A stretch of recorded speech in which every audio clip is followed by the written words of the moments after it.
In today's video, I'm going to teach you how to manage blocked accounts on Pinterest like a pro.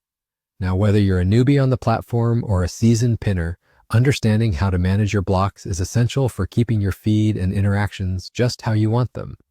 Let's dive right in and make this process as smooth as possible. First, let's start with getting to Pinterest. Open up your preferred web browser and head over to Pinterest's official website. If you already have your browser set to remember your favorite sites, it should be just a click away in your bookmarks or frequently visited pages. Once there, you'll want to log in if you're not already signed in. Make sure you've got your login details handy to quickly access your account.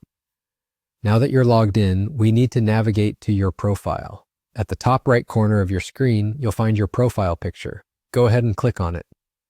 This will open a drop-down menu where you'll select View Profile. Clicking on this will take you to your personal Pinterest space, showcasing all your boards, pins, and followers. From here, you should see an Edit Profile button, usually located near your username or profile picture.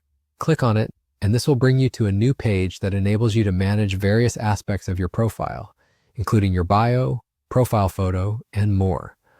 What we're interested in, though, is your account settings, specifically social permissions.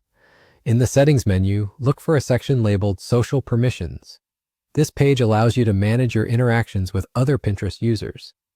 Here, you'll find an option to manage blocked accounts. Scroll down until you see Blocked Accounts, and you'll find a button or link that says See List. Click on it, and it will display a list of all the users you have previously blocked. To unblock someone, simply go through the list and find the user you wish to unblock. Once you've identified them, you'll usually find an Unblock button next to their name. Click on it, and just like that, you've unblocked them.